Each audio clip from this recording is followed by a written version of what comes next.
Unit 7, Day 5, Standard Form of a Line. So the goal for today's lesson is for you guys to understand what the standard form of a line looks like. And it's important that you know how to convert a line given to you in standard form into y equals mx plus b form. And the reason why is because there's a lot you can do with an equation in y equals mx plus b form. And there's a lot you can learn from it, right? It's very easy to look at something that's in y equals mx plus b form and quickly say, yep, that's the slope and that's the y-intercept, right? It's not as easy to determine these things from the standard form. Okay, so remember that the slope y-intercept form of a line is this, right? Y equals mx plus b. Remember that m is the slope and that b is the y-intercept. Standard form looks a little bit different. So this is standard form here. ax plus by plus c equals 0. Okay? So the a, b, and c just represent constants. So they just represent numbers. So an example of a standard form of a line would be something like this. 2x plus 3y plus 5 equals 0. So you can see that the letters A, B, and C just represent the coefficients or the numbers, okay? Now, for something to be considered standard form, it needs to meet certain criteria. First, A, B, and C, whatever numbers are in for A, B, and C, they have to be whole numbers, okay?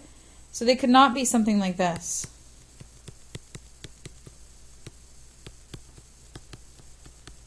Okay, this is not standard form. It looks very similar to this, but A, B, and C are not whole numbers, right? 1/3, 1/2, and 0.5 are not whole numbers. So that's the first thing. Secondly, whatever number is in for A, it needs to be a positive number, okay? So in order for something to be standard form, A, B, and C have to be whole numbers, and A must be positive. So this works. Okay, so example 1. Express the following equation in standard form. So the reason why it's not in standard form yet is because it doesn't meet the criteria, right? This is not a whole number, and it's negative.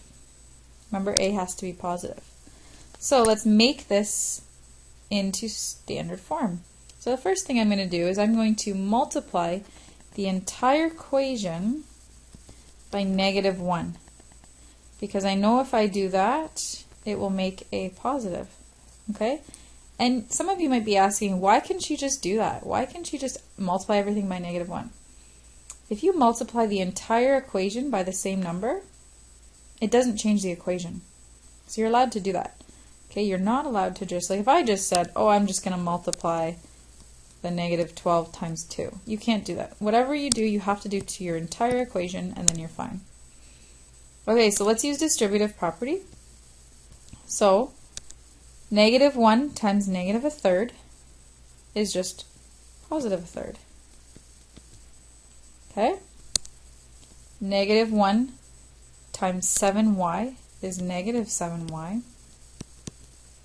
And -1 times -12 is 12. So we're close, right? Now our A value is positive, so now we meet one of the criteria to be a standard form. The other thing we need to still change is we need to get all our numbers to be whole numbers, right? So right now A is 1/3, okay? 1/3 is not a whole number, so to turn that into a whole number, why don't we multiply the entire equation by 3? Because if we multiply the entire equation by 3, then what's 1/3 times 3? It's 1. So now it's a whole number. Okay, and again, we're allowed to do this because we're multiplying every single thing by that 3. Okay?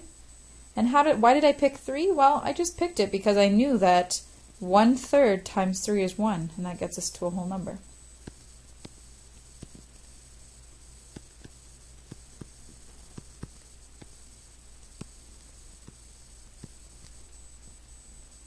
Okay, we are so close. Now we just need to get the form correct.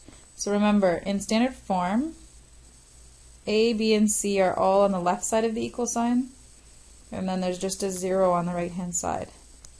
Okay, so we need to take this 36 and move him to this side, so he's going to turn into minus 36.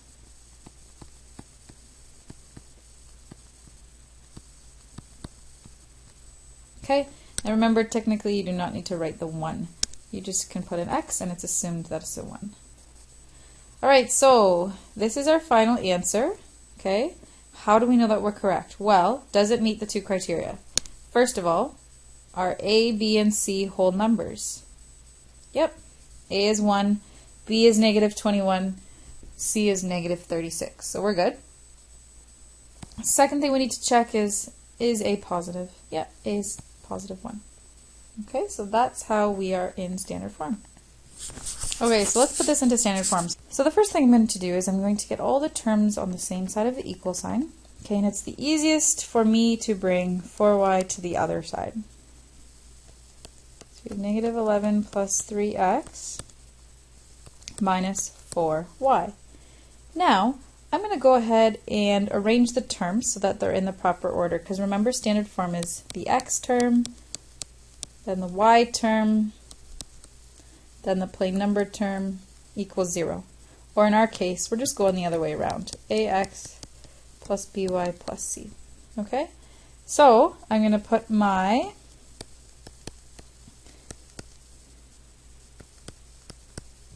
terms in that order.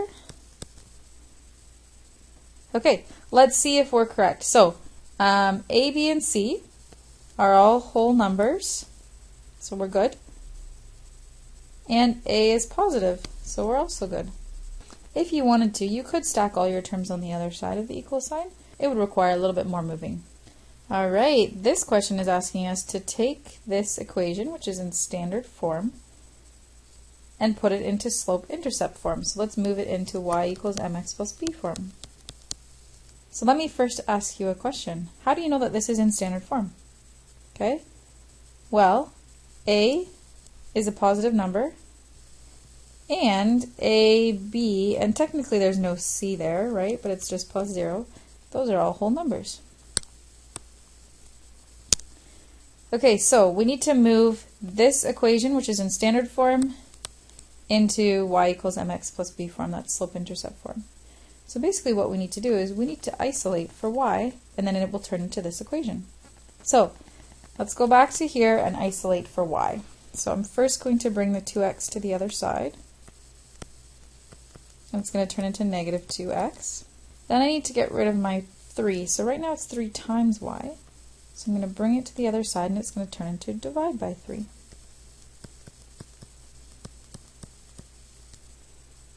Okay, alright. Now we are in y equals mx plus b form. Again, looks a little weird because there's no b value technically written, right? We know b is our y-intercept. So it just means that the y-intercept is 0. So this line crosses the y-axis at 0. Okay? So you should definitely be able to pick out the slope and the y-intercept after you've rearranged it into y equals mx plus b form.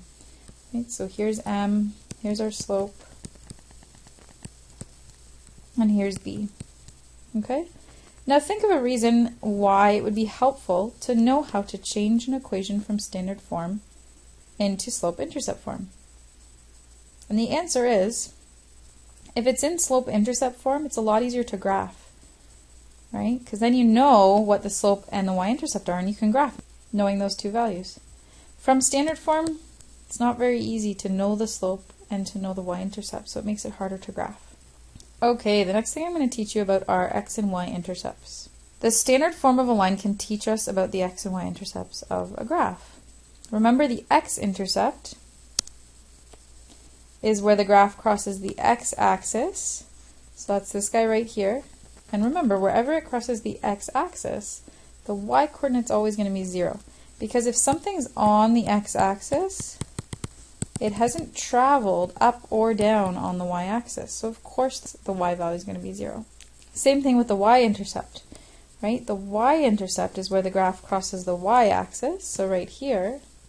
And of course the x-coordinate is going to be 0 because anything on this y-axis hasn't traveled left or right on the x-axis. So of course it's going to be 0. So it's really important that you guys remember that for the x-intercept, the y-coordinate is always going to be 0. And for the y-intercept, the x-coordinate is always going to be 0. And here's why you need to know that. So if I gave you a standard form, the standard form of a line, and I said, find the x and y-intercepts of that equation, here's how you would do it. So first, let's find the x-intercept. So where does this line cross the x-axis? Well, we know that wherever it crosses the x-axis, y is always going to be 0. So because we know that from before, to find the x-intercept, we let y equal 0. And then all we do is we plug y into this equation and solve for x. And that'll get us our x-intercept.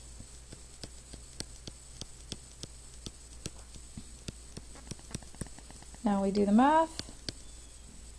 Those guys cancel out. Okay, let's isolate for x.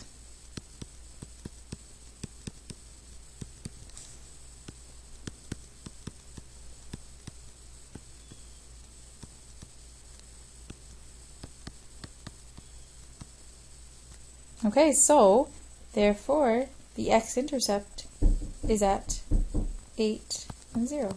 Alright, now let's find the y-intercept. So we're going to use the same logic. So we know from above that the y-intercept, any point on the y-axis, will have an x value of 0. And that's what makes it a y-intercept. So to find the y-intercept, we let x equal 0. We'll plug 0 in for x and solve for y.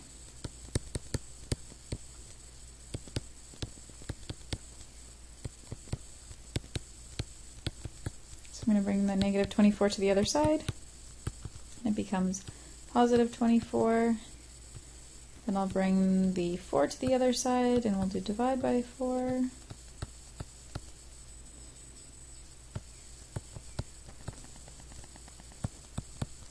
So therefore, the y-intercept happens at 0, 6. So to summarize, whenever you're finding the x-intercept, you let y equal 0, plug it in and solve for x. Whenever you want to find the y-intercept, you let x equal 0, plug it in and solve for y. Okay? So it's always the opposite. If you're finding the x-intercept, you let y equal 0. If you're finding the y-intercept, you let x equal 0. Okay, let's do the same thing here. Find the x and y-intercept. So for the x-intercept, remember we let the opposite equal 0. Then we plug it in and solve for x.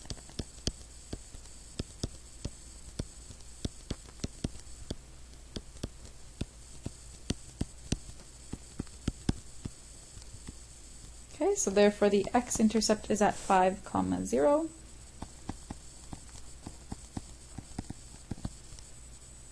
And same thing for the y. We're going to let x equal 0.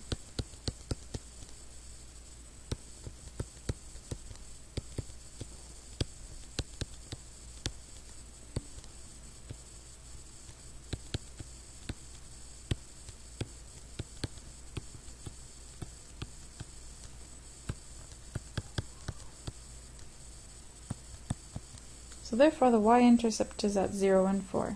Alright, so the reason why this is helpful is because in the next lesson you're going to see that finding the x and y-intercept is helpful for graphing equations in standard